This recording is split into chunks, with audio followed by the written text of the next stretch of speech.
Hello, everyone. We hope you are all doing well and staying safe. We'd like to welcome you to VisiMix's fifth forum featuring our guest speaker, Mr. Cliff Kowall. Cliff retired in early 2020 as a senior technical fellow and the corporate engineer at the Lubrizol Corporation in Berkshire Hathaway. He has a bachelor's degree in chemical engineering from Purdue University, an MBA from John Carroll University, a master's degree in chemical engineering from North Carolina State University, and earned a certificate in design and manufacturing from the Massachusetts Institute of Technology. Over his 44-plus year career, he has worked in over 35 different positions for Union Carbide Corporation, Standard Oil of Ohio, later BP, Highlight International, and Lubrizol, as well as working as an independent consultant.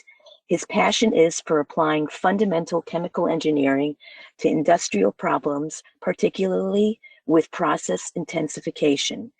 During retirement, Cliff is actively consulting and writing on topics associated with process development and process intensification. He is the holder of several patents and has authored numerous technical publications. In this session, Cliff will talk about VisiMix as a tool for scaling systems with dynamic viscosity changes. During the session, please feel free to write any questions in the chat box. We will try to answer them during the session or afterwards via email. Enjoy today's session. And Cliff, the microphone is yours. Okay, well, thank you so much for that kind introduction. So the topic today I'm going to talk about is actually using VisiMix in a system of relatively high complexity. And to provide some background, this was really originated as a problem that I worked with a group of final year university students, that'd be senior year in the United States, working on their senior design project. And they were mechanical engineers. And one of the things that I learned very early was that although mechanical engineers are very knowledgeable in fluid dynamics, and especially computational fluid dynamics, they know nothing about chemical unit operations or chemical processes or chemical equipment like reactors and stirred tanks and things like that, which turned out to be a little bit problematic. And they relied really on literature and on using some CFD tools in order to do that.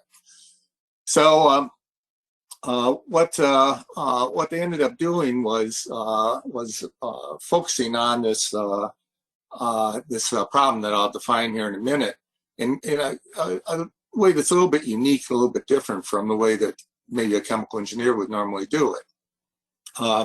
So today's objective is really to look at how these relatively inexperienced engineers would tackle a chemical engineering problem, and then reconsider how they might have done it had they had access to VisiMix. And it's really a good illustration of the ease of use and savings in processing time, and the ease in interpreting the results that you have from VisiMix as opposed to other ways of studying the stirred tank reactor.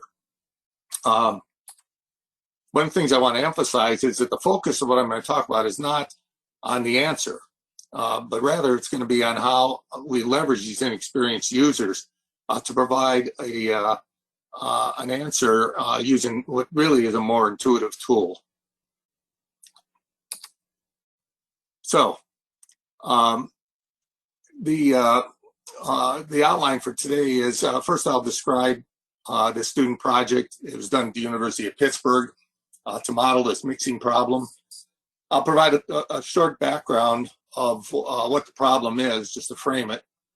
Then I'll share the approach that they used and show some of their results. And then what I'll do is backtrack a little bit and describe how VisiMix might have been used and how it might be a better tool. And finally, I'll bring this to its conclusion by talking a little bit about some novel approaches to chemical engineering design, kind of centered around things that I'm deeply involved in now, which is process intensification. And I'll explain what I mean when I say it's a new design paradigm for the chemical engineering profession. And then finally, we'll wrap it up by doing a summary of some of the results that I was able to get using the VisiMix tool. So the example I'm going to use is a waterborne polyurethane dispersion. They refer to them as PUDs. And I chose this system because it's problematic in manufacture.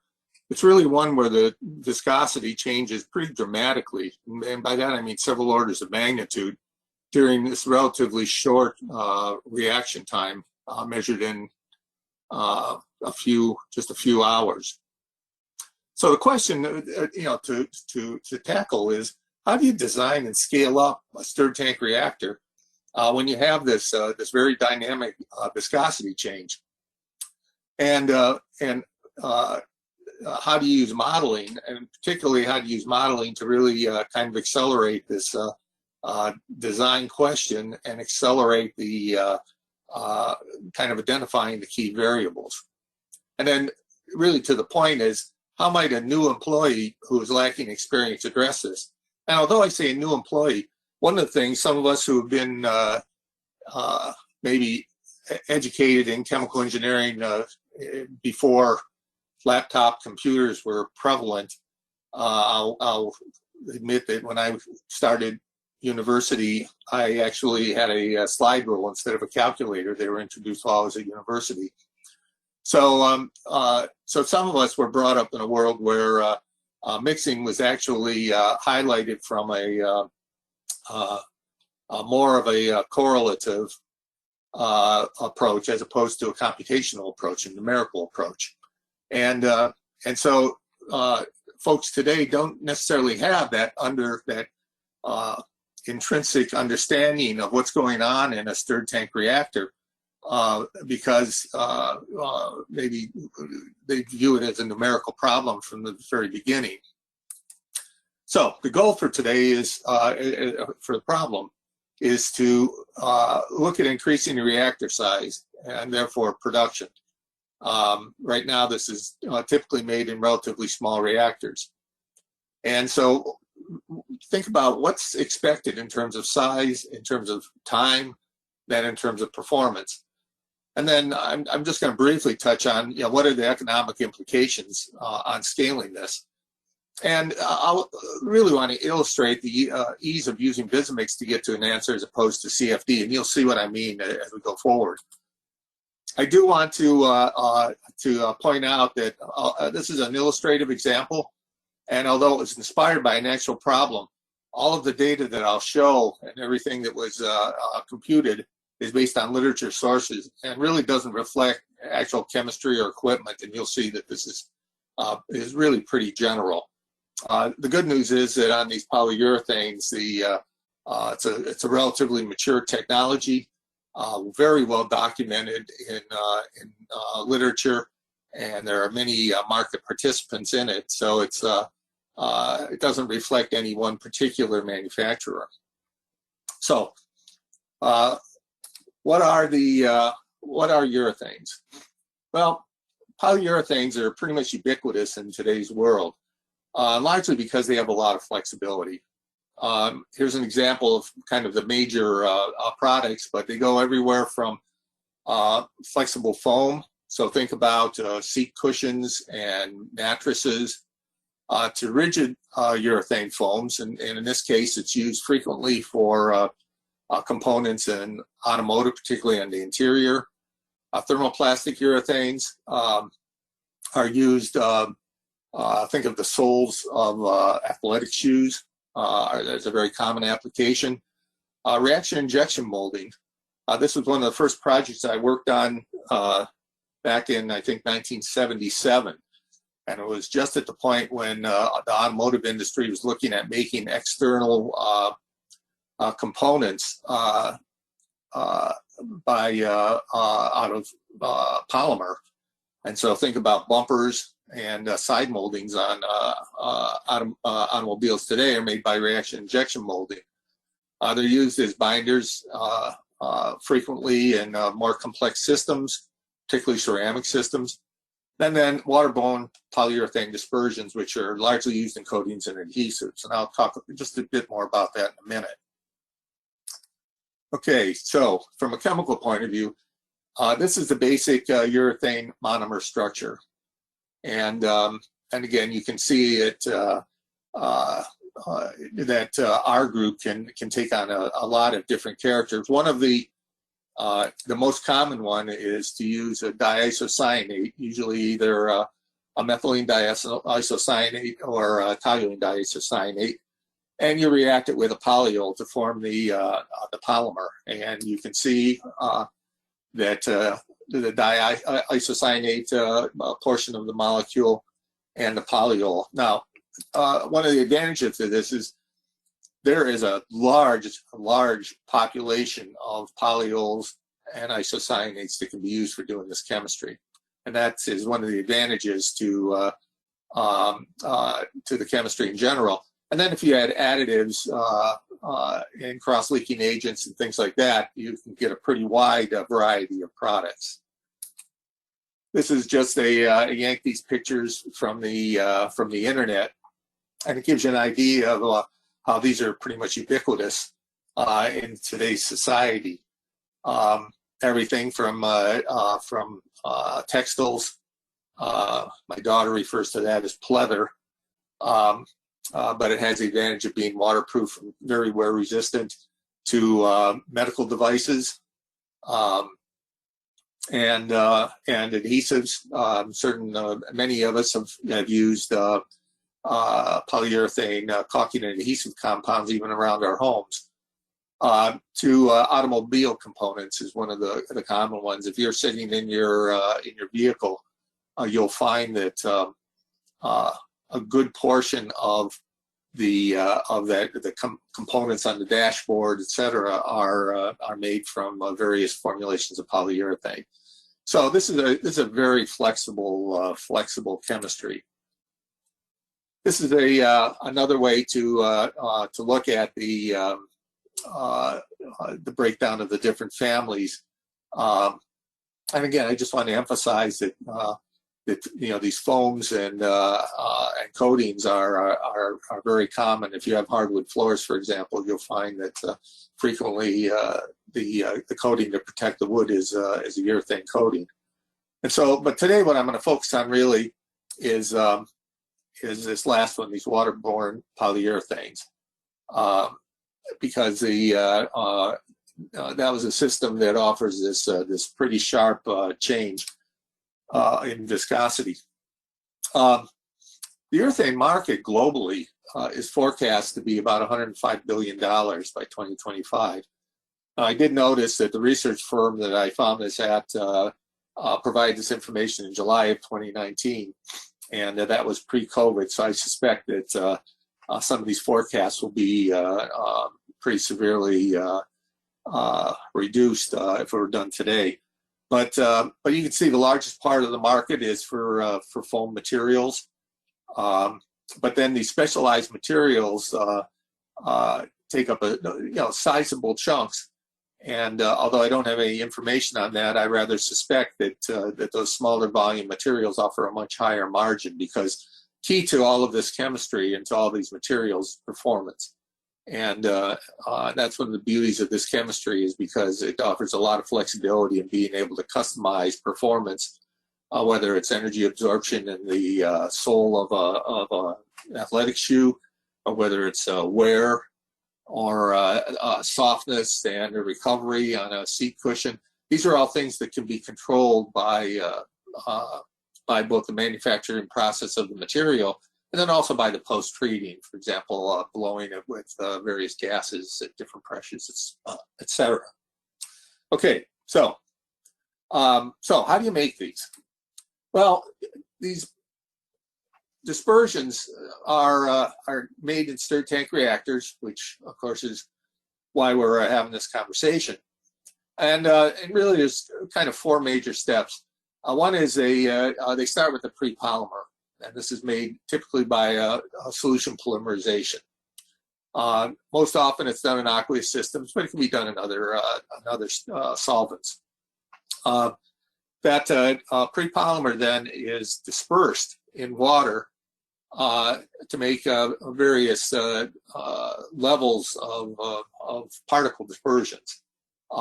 Depending on the size of the colloid, it can be with or without surfactants. And this can be done using high shear agitation or with a more conventional one, a little bit more chemistry. Once you have this this dispersion, then you start to customize the chemistry. And typically what they do is they'll add chain extenders to vary the molecular weight and cause some aggregation and neutralize, and this makes it anionic, so it stays in solution. And then finally, you'll finish it up by adding various cross-linking additives. And here you can adjust the viscosity for the final application. And typically all of these are done, at least the last three are typically done in a single reactor. The pre-polymer can be made, you know, on purpose, but most often it's made prior to, and usually a different location, and then delivered into the dispersion manufacturing unit.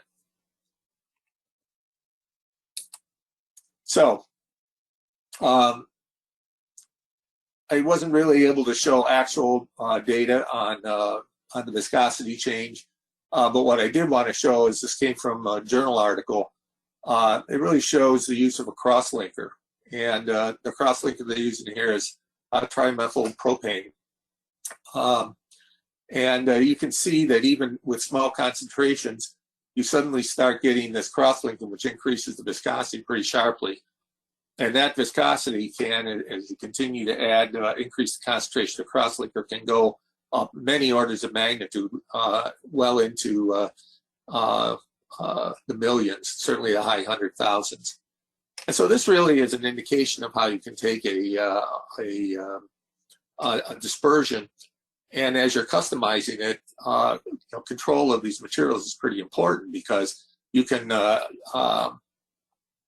pretty easily lose control. I personally had some experience where a reactor of this was set up, and we actually had to unbolt the top of the reactor and remove the agitator, gearbox, and motor. And it came out looking having the entire shape of the reactor, whatever. It was virtually a solid material.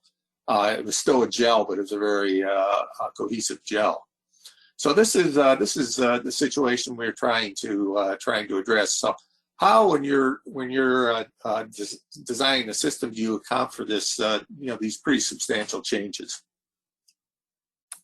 So the way we address that is first, modeling in a dynamic way changes in viscosity is extremely difficult.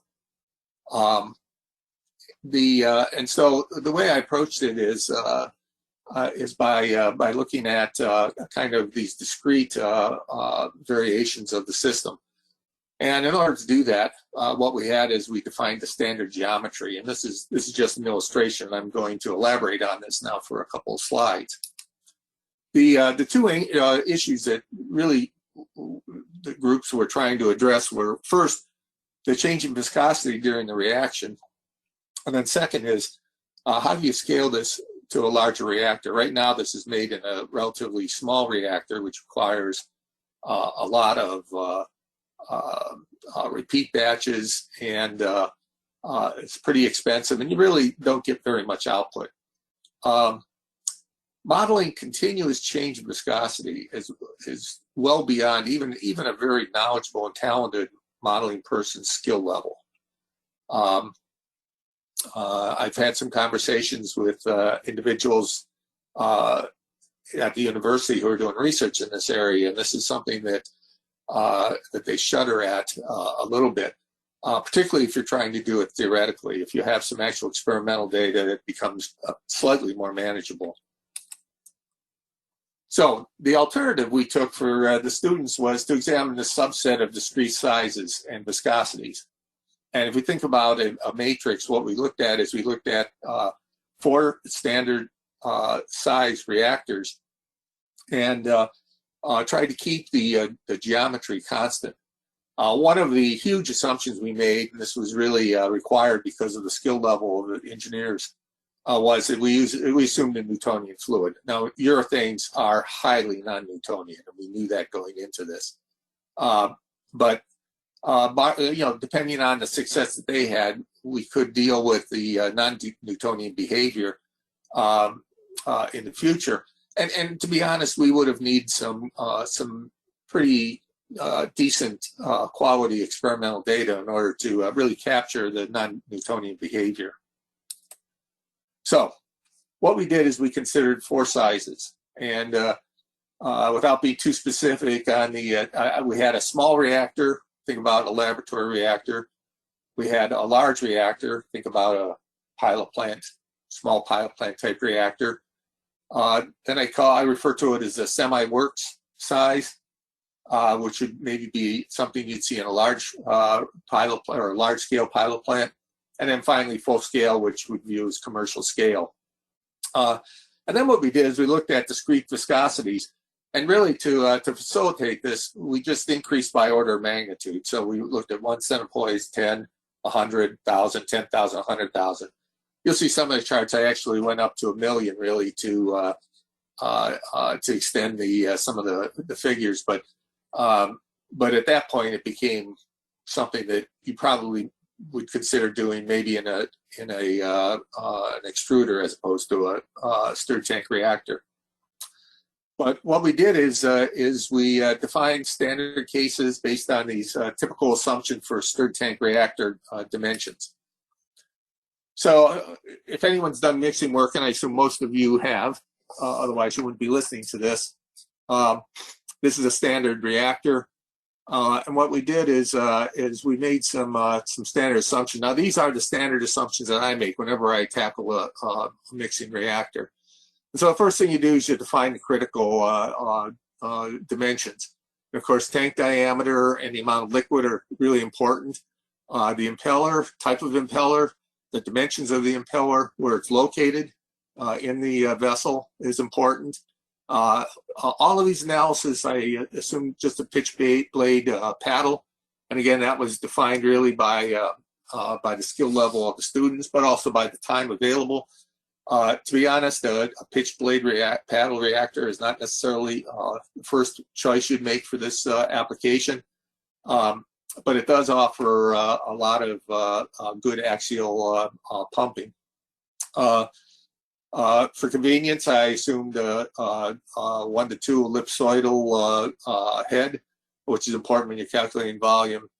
And we just had 4 standard flat baffles and 4 bladed impellers. So this was a standard reactor, and we did not vary from this at all during the course of the study. So these are the assumptions that I typically make at the very beginning of any study I try. They're just very basic assumptions. And these dimensions are really driven by my experience and exposure. And it's a legacy from equipment I've worked with, from supplier standards that I've worked with, and from just other equipment that I've either observed or used myself. And again, most of them have a single pitch blade impeller. I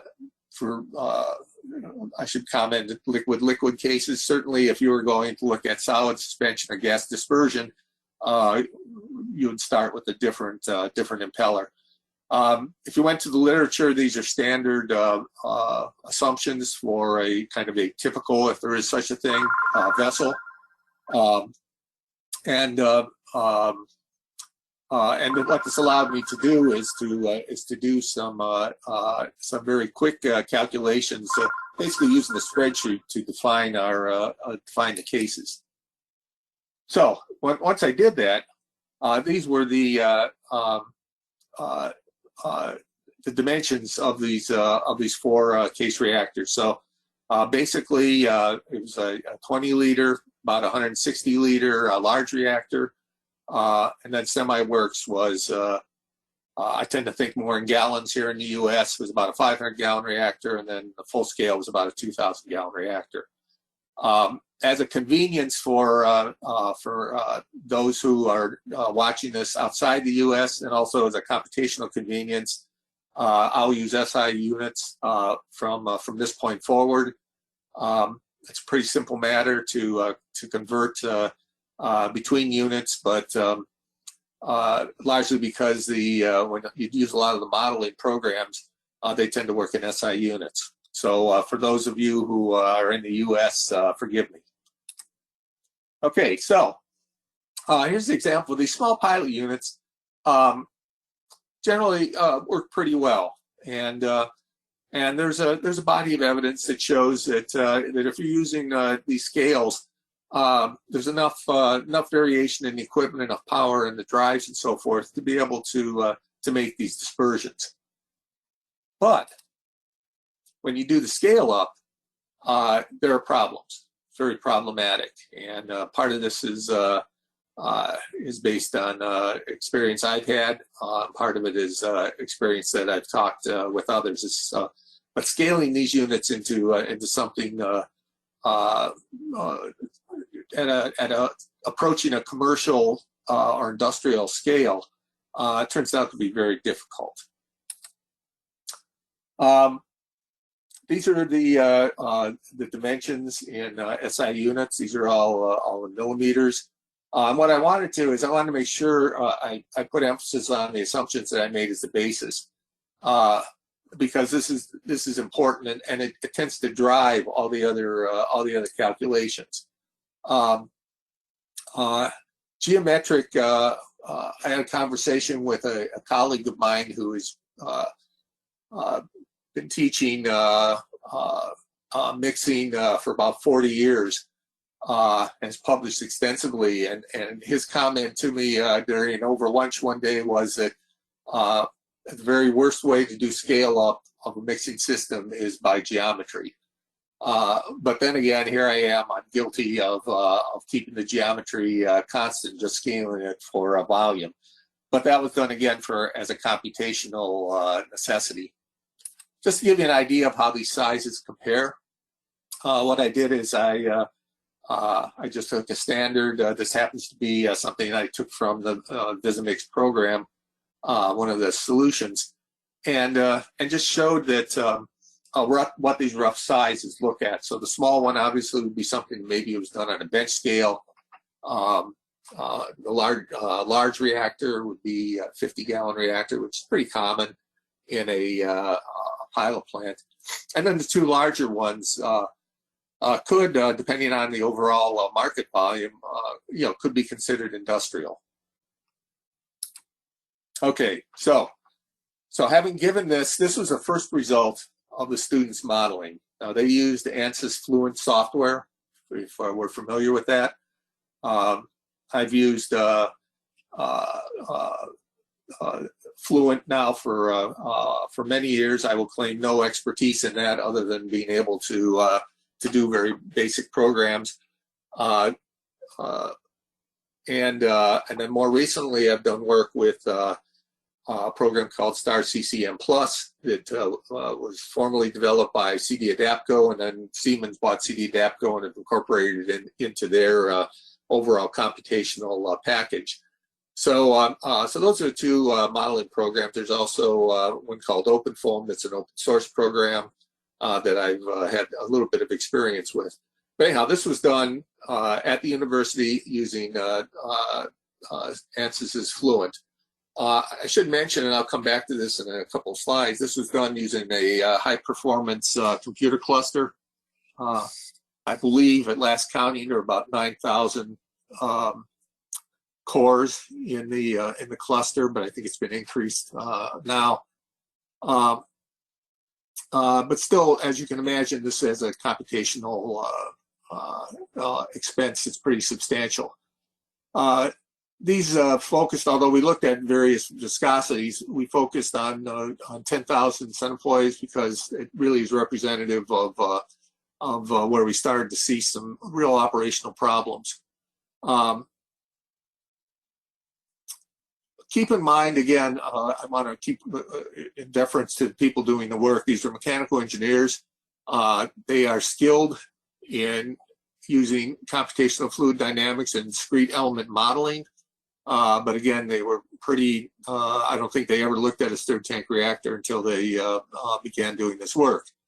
But anyhow, what you can see is you can see in the small pilot and even the large pilot, there's a fair amount of movement with the viscosity, but the pumping, axial pumping is pretty limited.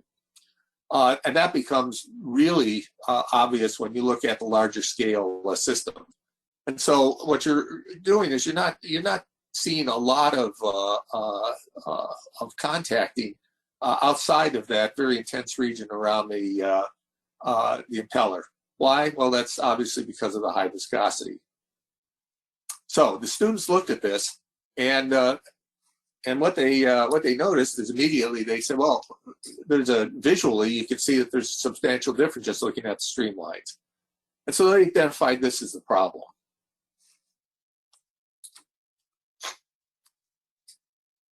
So the students kind of looked at the results, and this took them probably of the 15 weeks that they put into this, they were probably approaching week 10 at this point. It took quite a while for them to really wrap their heads around the system. But then they looked at the data, and they looked at it from an intuitive point of view. And they identified that there's really two design parameters that they think that would have effect. One would be the blade, or the diameter to tank radius, the blade diameter tank to radius, and the other one was the number of impellers. And so what they did is they tackled those two, or the problem by tackling those 2 points directly. And again, what I did is first I took a look at this problem from the viewpoint of VisiMix, and this is what I just wanted. And I'll come back to this slide in a minute, but I just wanted to show that they substantially changed the shape of the reactor by narrowing the tank diameter. And any of us who are in industry might look at that and kind of wonder if that's really practical. But this is what they did. So they had this case where on the left they have the large reactor, and then they reduce the diameter computationally to see how it would change things. And what it did is increase the intensity around the impeller and improve the axial pumping, but not really a whole lot. And again, these are velocity streamlines for the most part. You can see, you're getting a little bit deeper penetration, but it's not overwhelming. Of course, then the next thing they did is they said, well, if one impeller isn't doing it, let's add two. And this is the result that they got. And again, the thing that I note on this is notice the very weak coupling between the two impellers. So effectively, what they did is they added a second impeller. They narrowed the tank, added a second impeller, but did they really get any benefit? And of course, then if two don't work, what they did is they added three. And you can see now they narrowed the distance between the impellers, and so they improved the coupling. But it still did not give you an overwhelming solution improvement. And I want to point, this is where maybe the inexperience of the students came into play, because they didn't really put any emphasis on the sharp increase in the torque and on the power requirements on the mixing system. They kept the speed constant, which, again, if we're thinking about this in a more quantitative sense, is not really realistic. And the reason is that they didn't really have any feeling for just physical limitations and reality of the size of the motor and the physical limits on just the metallurgy in the gearbox and the shaft material. So so this was kind of their solution. but it really isn't a reasonable solution. And part of the reason is that they spent a lot of time trying to even define the models. But then second is their really focus was on the visual results, and they didn't try to translate it into the physical system. And this is where I think one of the benefits of using VisiMix really comes into play, because in order to do this work, at the end of 15 weeks, they consumed over 4 weeks of computing time on a high-performance supercomputer. This is the one that's shared by Carnegie Mellon, University of Pittsburgh, and Westinghouse. It's funded by the National Science Foundation. And this is a big computer system. And if you can imagine 4 weeks of computing time. Now, the good news is because it's a university, and due to immense generosity on the part of the mechanical engineering department, we didn't have to pay for this. And it was considered part of the educational allotment, but it was a huge amount of computing time. And again, you know, there's these physical limitations that as industrial people we would recognize, but of course students maybe didn't fully appreciate that. One is just the kind of this odd shape based on these physical characteristics. But second is, of course, what I mentioned, the limits on the physical, the components. And third, and this is not an insignificant one, is investment limitations. Most of the industrial people would be looking at how can we approach this from a non-investment point of view by using the existing equipment better. So you run into issues of funding and time and that sort of thing. So how might VisiMix have helped this?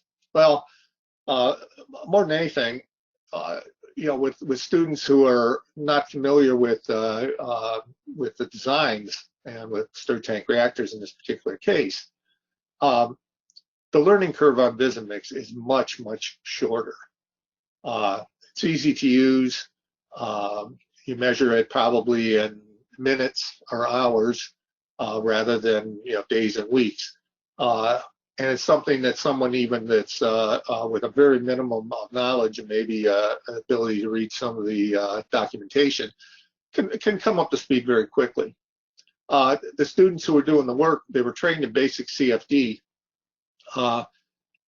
Most mechanical engineers, they learn CFD and finite element analysis, discrete element analysis, much in the same way that a chemical engineer might learn to use Aspen or ChemCAD.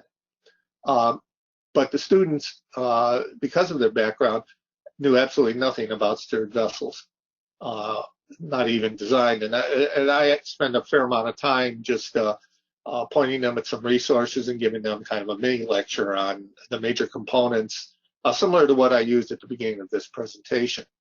VisiMix is much, much easier, again, to learn, both from the structure of the types of vessels that you're trying to learn or trying to model, but also the programming side of it. It doesn't really require any programming. It's all focused really on the model itself, rather than on signing into the computer, getting all the syntax correct, etc.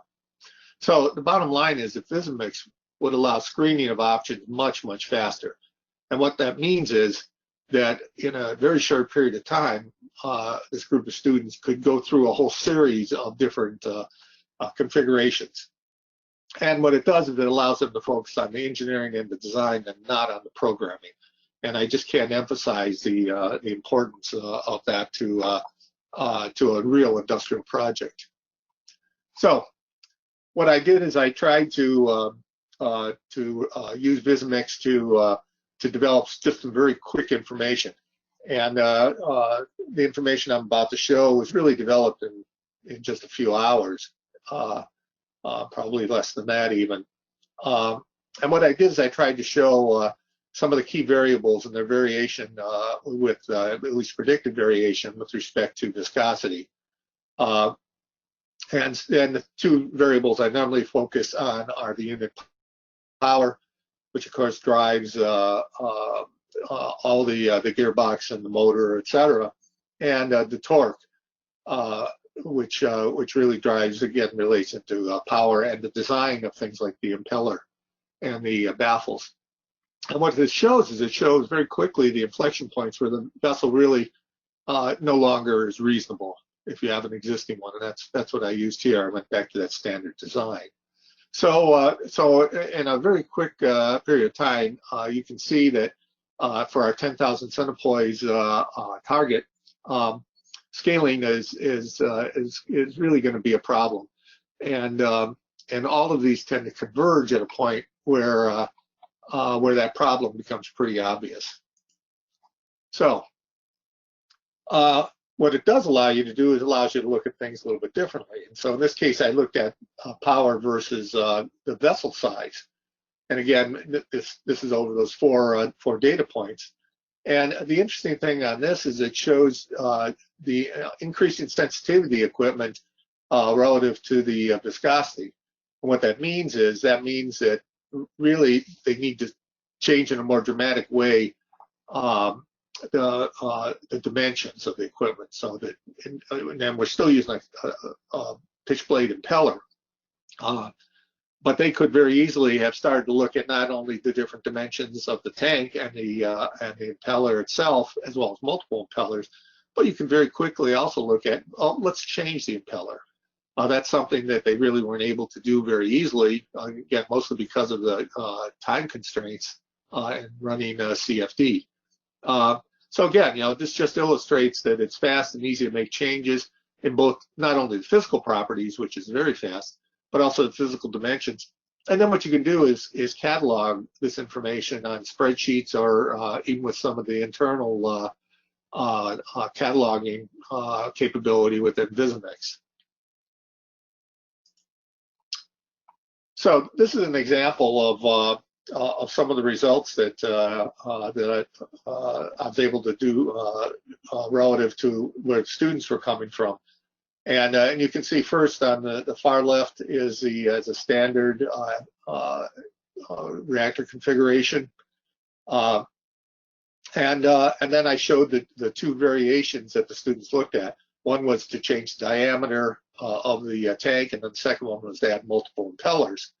And the key thing to look at is the data below, and you can see that the torque and power stayed relatively constant. But as soon as you added additional impellers, it just became something that was not realistic in the design, and the power number just became too large. And so the way again that you would address this is as I've shown here.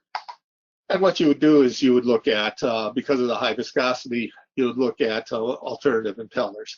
And on the left, I've shown a helical impeller, and on the right is an anchor impeller.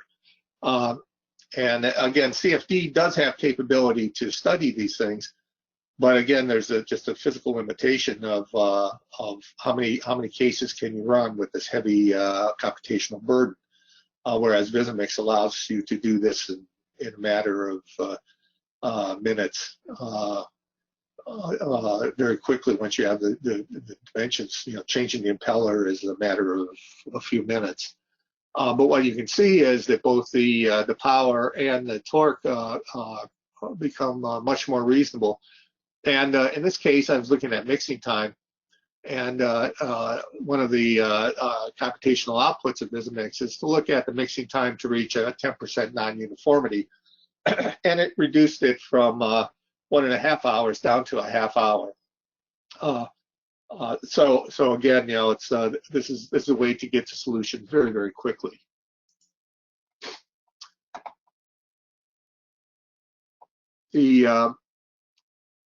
One of the advantages then of being able to find quick solutions is that you can explore not only smaller changes like changing impellers, but you can also step back and really rethink the entire process.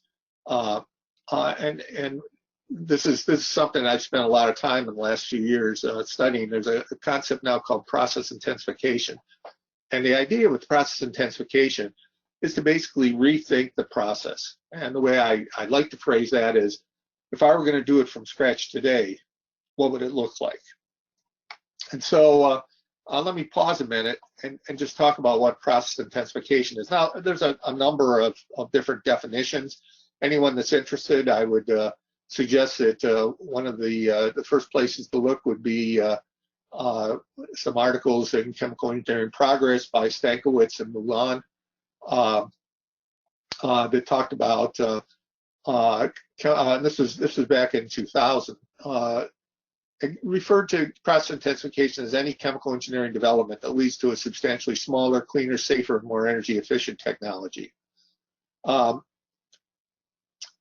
That's one definition. The one I actually prefer is the European, which really says it's a state of a set of radically innovative principles, and this is a paradigm shift. And it's a completely different way of looking at chemical engineering, and it's looking at things from both a process design, but also from an equipment selection point of view, which really brings major changes to the process, and those changes are expressed in better efficiency, and by that I mean lower capital, lower operating expenses, better product quality, less waste generation, improvements in process safety, etc. This, although it's not relevant in this talk, I actually give a series of lectures to various engineering groups and universities, where I talk about the industrial benefits of process intensification. And so here I'm going to keep it short, but really the idea is there's 4 tenets, and those are really built around trying to maximize the effectiveness of intermolecular events. So that means we're trying to maximize the benefit of one molecule reacting or contacting with another one. An important part of this is to give each molecule the same processing experience. So if you think about it, if you have a very large stirred tank reactor, you have a gradient of shear and of contacting between the impeller edge and the wall. And so molecules that are closer to the wall are not moving as quickly, and they aren't having as high impact contact as they would if they're in the shear zone. By reducing those dimensions to something much smaller, you can have more uniformity of contact, and that's one of the overall goals. And then finally is to think about combining and maximizing the interaction of different processes. A good example of this, it's a very common one, is reactive distillation, where instead of doing reaction in one vessel and separation in another, you combine them together and have the reaction and the separation actually occurring in one vessel. So this is the idea beyond 4 of the key ideas behind process intensification. A paradigm, for those of you who may not be familiar with this term, a paradigm shift occurs typically when there's accumulated knowledge of how to do things. But over time, there are certain exceptions that tend to develop, and as time progresses, those exceptions become more and more important until finally they drive a major change in thinking. There's many examples of that. The Copernican revolution, where people began to think of the sun-centered universe as opposed to an earth-centered universe. Theory of relativity, Darwin's theory of evolution. These are all paradigm shifts. They're when people begin to look at things completely differently. Process intensification, in my mind, is a paradigm shift in the chemical engineering industry. And really what it does is as you begin to look at chemical processing, not from an incremental improvement, but in terms of a transformative improvement point of view. And these are built around principles around doing things in a single modular unit where everything is built basically on one platform. It's continuous thinking. It's a change to thinking of the process as completely integrated from raw material to final product instead of sequential steps. And to think about things in a broader context. And by that I mean, it's the third point, is it's really a very intimate fusion of the technical chemical engineering concepts with business practices. So why haven't we done this before? Well, we've been doing some of it, but really in the last couple of decades, there have been a number of enabling technologies that allow this to happen. Things like being able to meter materials at very small volumes, enhanced process control, additive manufacturing, where by this I mean 3D printing type approaches where you can make very complex design morphologies, microreactor designs, the idea of number scaling using multiple parallel reactors as opposed to one big reactor, and then integrated mixing and contacting into the actual reaction device. These are all enabling things that allow us to think about process improvement today in a different way than we did in the past. So what would that mean for our process? Well, instead of using these large vessels, 7-foot diameter type vessels, think about it in terms of using continuous processing of multiple vessels. And what I've shown here is I've shown 3 vessels, roughly 20 liters in size, that would give you more capacity actually than the large vessel. And although I tried to illustrate it here, the first vessel might be a dispersing vessel where you're just trying to just create good contact, and that's a low viscosity, and you might have just a single stirred tank reactor with an impeller. A neutralizing vessel where you have higher viscosity and you might add 2 impellers. And then the third one where you have cross-linking, you might have very high viscosity, and that's where you would use a helical or an anchor. What are the advantages? Well, the advantages include much smaller vessels. Those vessels can be designed each to customize to a particular process step. Each of those vessels can be optimized for process conditions to that process step, and that means temperature, the intensity of the mixing. You might run it under pressure, you might it with recirculation, things like that. And this is a completely way, and so rather than have this one single large vessel that's tied up for a long period of time, you would have these 3 very small vessels. Typically, they would be on a single platform that you can move around pretty easily, that would equal or exceed the same volume. So what does this all mean? Well, the truth of the matter is, in an industrial setting, economics dictate everything.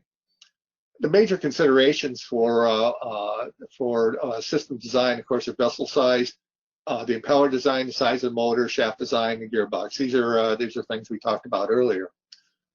All of these reduce in weight and expense as you reduce the size. So, for example, and I made some assumptions, and these are very approximate numbers, but the semi-vessel, which is the first really industrial scale vessel I talked about, is about 11.5 times larger than the large vessel, which was the large kind of laboratory small pilot plant vessel I talked about. The estimated production of this semi-vessel is about almost 4 times larger or greater than the large vessel, really due to changes in cycle time with scale. So if you estimate the capital and making some assumptions on product value, the net present value of those 2 systems would increase about 3.4 times by simply going to this larger scale vessel. If we applied the concepts of process intensification, using a continuous multiple vessel system, using similar assumptions, the net present value would increase by a factor of 10. In addition to that, the capital investment in the continuous system would be about 30% less than this larger semi-reactor. So again, you reach much higher production volume at much lower cost. Furthermore, you reduce heating and cooling time, which is common with batch operations. And this doesn't really take into account in the economics that I did. It does take into account for improved product quality, increased reliability, and lower labor expenses. And you think about it, I've run processes where the utilization on the equipment, or I've seen processes where the utilization is maybe as low as 70%. And so simply by improving the reliability, you can increase your capacity another 30%. And I didn't reflect any of that in any of this thinking. So what are the conclusions of this talk? First, dynamic viscosity changes are just difficult to model. They're certainly very difficult to do in a continuous computation. And so what we did is we used a discrete approach, really to provide guidance in the design and selection of equipment. Certainly understanding the system rheology is important at interpreting the models. Again, I looked at a range from basically very fluid all the way up to very thick. And frankly, at some of the, when you get to 1 million centipoise and probably below that, you might be doing the reaction in an extruder or some specialized device rather than a stirred tank reactor.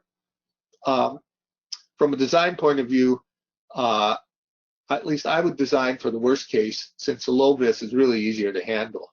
And VisiMix, again, would give you the ability to answer that question. If you design for the higher viscosity worst case, you could assess how it would perform in the low viscosity case. VisiMix is a great tool because it allows it to be done very quickly compared to CFD, and CFD for very precise calculations and modeling is very useful, but for design and doing really industrial problems, it becomes not practical because it takes such specialized knowledge and equipment. The computational resources, again, are pretty substantial. VisiMix leverages the short training time, and it focuses clearly and squarely on results. And I already talked about the ability of inexperienced users to kind of walk up that learning ramp for CFD, where programming becomes a substantial part of the problem rather than the ultimate solution. It allows, VisiMix allows facilities to focus on novel processing using process intensification concepts. And kind of in summary, VisiMix allows fast learning, really quick screening and guidance to less experienced engineers. And that's how you generate value in an industrial setting. So with that, I appreciate everyone's attention, and I will take questions. Thanks so much. We have about 2-3 questions that are regarding to a specific your presentation. One question was about the Reynolds number for the different case studies, the different scenarios you show. And the second one was about gas-liquid mixing. If there is if you have some experience with gas-liquid mixing using VisiMix. The first question was from Victor, that I'm happy was here. I don't know if continue to be here. Is Cliff, what were the flow Reynolds numbers for different case studies using the PVT impeller? And the other question was about, have you used this for gas liquid mixing events? Okay. Well, without being too specific, I have used VisiMix for gas liquid mixing, and again, I think the value of VisiMix is it was the first tool I would turn to, and again, early in my career, when you looked at these kinds of problems, the first thing you would do is grab a book. Usually it was Old Shoe. And look up the correlations and grab a slide rule or calculator and actually do those calculations by hand, which would typically take a fair amount of time, particularly if you didn't do them regularly. So the answer is any problem that that I began to address, the first thing I would do is go to VisiMix, and the answer is yes. I've used it for gas liquid contacting. It's a little difficult to gauge the accuracy of the results for gas liquid mixing because you typically don't have any real data in the industrial sector.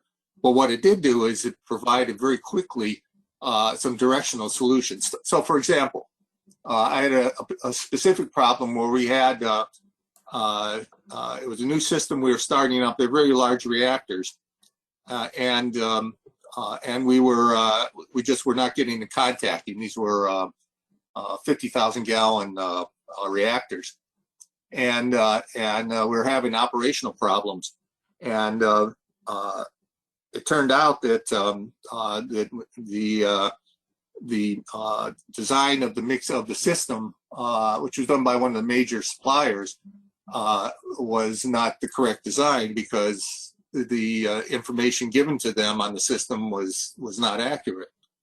So then the question changed to how do we improve the operation of the existing system? It turned out that the solution was we just increased substantially the flow of nitrogen through a purge ring, which provided enough mixing to directionally improve the system. And I did that by using VisiMix. Very quickly. It took me a couple of days to say, well, let's try this and see if it worked, and in fact it did. So I've used it for gas liquid systems on a number of different occasions. In terms of Reynolds number, I've calculated the Reynolds number on all of these systems, and then I went to some figures, particularly when I was looking at the mixing time. I have in my really files a couple of empirical figures that show power number change versus that show mixing time versus Reynolds number, and so I use that to at least get into the directional area, and really as to understand it. It turns out they correlated very well with the answers that VisiMix was giving me. So the combination of these paper and pencil data sources and the data VisiMix gave me allowed me to kind of gain some understanding quickly. Mm-hmm. Okay, but we assume that the Reynolds number go from turbulent regime to laminar regime during the use of the software, of course, and it's part of the versatility that we are able to cover a wide range of work, especially when you have these kind of cases, when you have during the process a dramatic change. In case someone asked, these were kind of the four equations that I tend to use. But Reynolds number is the first thing you always calculate anytime you address a mixing problem. Mm-hmm. And they were, and for high viscosity systems, obviously the Reynolds number, particularly for small diameter systems, gets really small really fast. Yes, of course. And do you have some experience with gas liquid processes that you want to maybe explain in general? What do you have about it? With gas liquid? Yes, this is a question that we have here. Maybe we're recording it. Maybe we will send this part as an answer to our audience. So they ask about, one of them, or the participant ask about gas liquid mixing events that you maybe work with them during your career. Yeah, I thought I shared that story of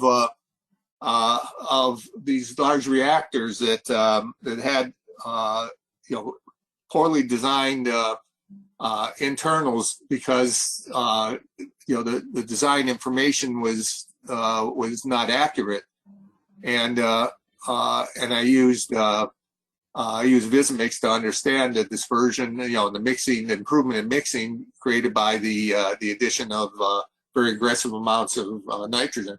I've also used it for reaction systems, where we're doing a dispersion of a reacting gas into the system, and that's where you obviously the type of impeller is critical, and as well as the point where you're adding gas. So I've used it for for both of those situations. Mm-hmm. I can invite the participant that have this question to some slides we have in our website about very interesting case study on hydrogenation when we have dramatic time, changing time when you feed the hydrogen from the bottom of the tank or with a deep pipe relatively close to the wall.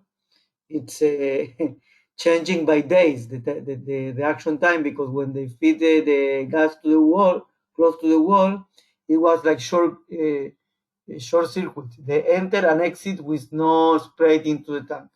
So it takes a long time. And when we only change the position close to the suction of the impeller, even if in the upper part, it will reduce dramatically to few hours. So it was not only 4 hours, it was 14 hours, but it was not one week or 4 days. Okay, so it is we have that, and for the participant, we will send, maybe we'll discuss with him and send some information that we consider important. So thank you very much. It was very interesting. It was very focused in what we really can offer to our audience and to the market, and it showed the unique of the use of the software and the reason that we are in the market more than 20 years, and they illustrate exactly what is able to illustrate. So we really enjoy. I can read you some feedback about the presentation during the presentation, that it was exactly that we are looking for, and it was very precise. Another one talk about he learned a lot about design now, and it was his starting point. So thank you very much. It is really appreciated. It was very good from our point of view. Well, good. Well, I appreciate that, and please send my thanks to your team over there, and my regards to Gad in particular.